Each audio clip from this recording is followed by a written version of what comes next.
He was never yours until the whole room knew. Chapter 1. The night before forever. The night before my wedding was supposed to be the most unforgettable evening of my life.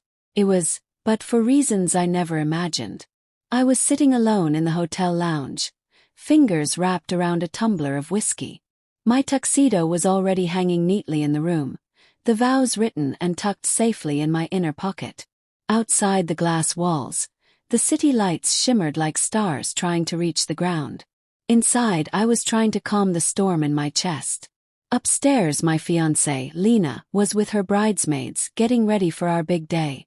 And my best man, Sean, my best friend since childhood, the guy who'd once broken his arm defending me in a middle school fight, was supposed to be here, sharing one last beer before I said goodbye to single life. But when he walked in, he wasn't smiling with nostalgia or nerves. He was smirking. He slid into the chair across from me like he was delivering a toast. Except there was no warmth in his eyes, only arrogance. Something cold, something cruel. "You ever notice Lena always looked just a little too happy around me?" he asked casually, swirling his drink like this was any other night. Pause. "Sean, what are you talking about? She was never really yours, man," he said, with a chuckle that sounded like mockery. "She just wore the mask well." Then he pulled out his phone. And everything changed. Text messages. Dozens of them. Screenshots of conversations between him and Lena. Some weeks old, others from just hours earlier. Messages that didn't need interpretation. Asterisk, "I love the danger. You're more of a man than he'll ever be." Asterisk. Asterisk, "Come up after the girls fall asleep. I left the door unlocked." Asterisk. My fingers tightened around my glass, but I didn't speak. Didn't flinch. Didn't even blink. He waited for rage, heartbreak, something. But I gave him nothing. I stood, straightened my jacket, looked him in the eye, and I walked out. No words. Because in that exact moment, the man I used to be ceased to exist. Chapter 2. Let them have their moment. I didn't sleep that night. Not because I was shattered, but because I was working. While they laughed upstairs, thinking they'd pulled one over on the idiot groom, I was at my laptop gathering evidence.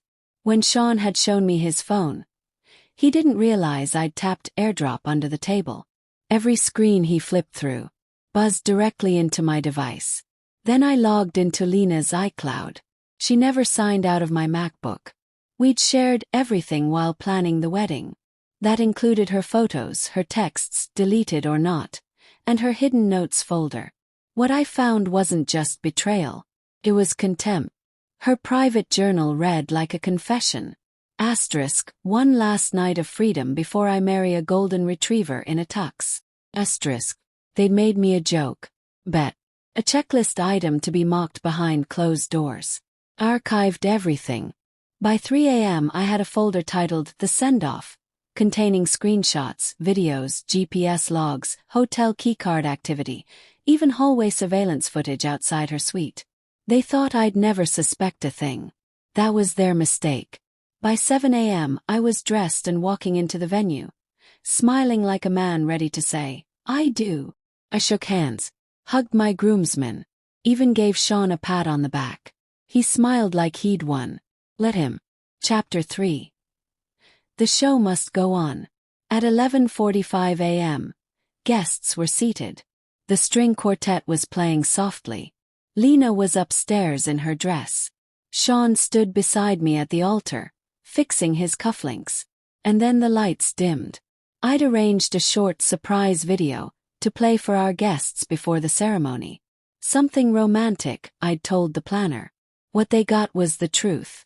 Messages, voicemails, images of Lena and Sean, laughing in bed.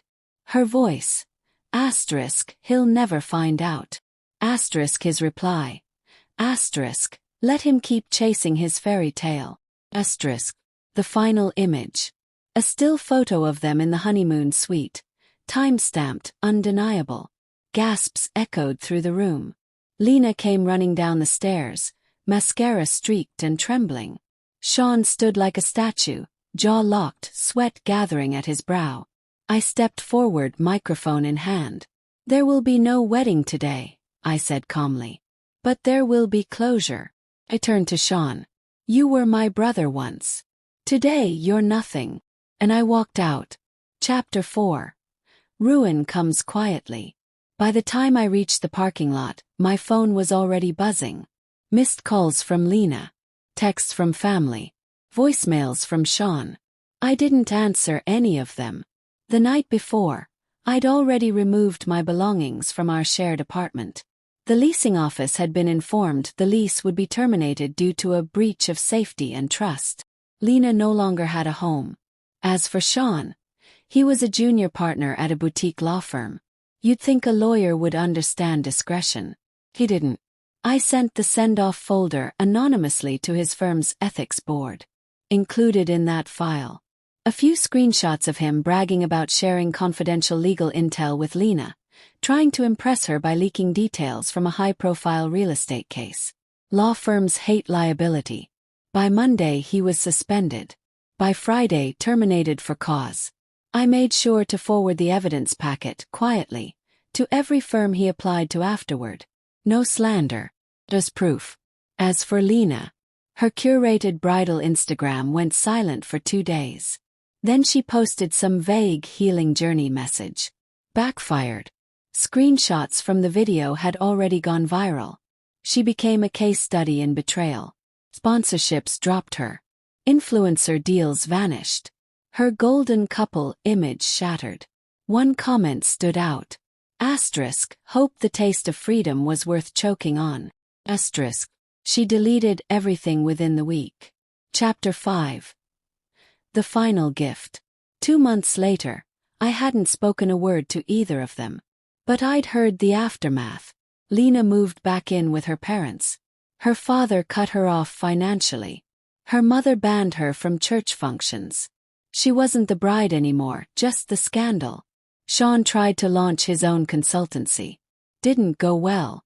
Because the story I posted, the best man betrayal on a legal whistleblower blog, went viral. No names. No direct accusations. Just facts. Law students referenced it. Professors quoted it in ethics lectures. A few even figured out it was about Sean. He tried to get the post removed. The site declined. Violated no rules. And finally, my favorite part. The wedding day, fully prepaid, couldn't be refunded. So I donated the venue, food, florals, and photography to a local foster youth nonprofit. That day, 18 young adults aging out of the system got to dress up, eat a 5-star meal, and dance under a crystal chandelier in the same ballroom I was supposed to marry in. They called it the night we were chosen. Lena saw the photos. I know because her friend liked one on Facebook, then unliked it minutes later. I didn't care. That was my moment now. Epilogue. Freedom over forgiveness. It's been a year. People still ask if I'll ever forgive them. Truth. I don't need to. I don't hate them. I don't even think about them. Not with anger, not with pain. Forgiveness isn't letting someone back into your life. It's reclaiming the space they once poisoned. I'm dating someone now. Someone real. No theatrics. No lies. No mask. And when I told her this story, she didn't say, you got revenge.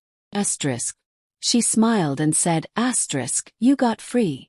And she was right.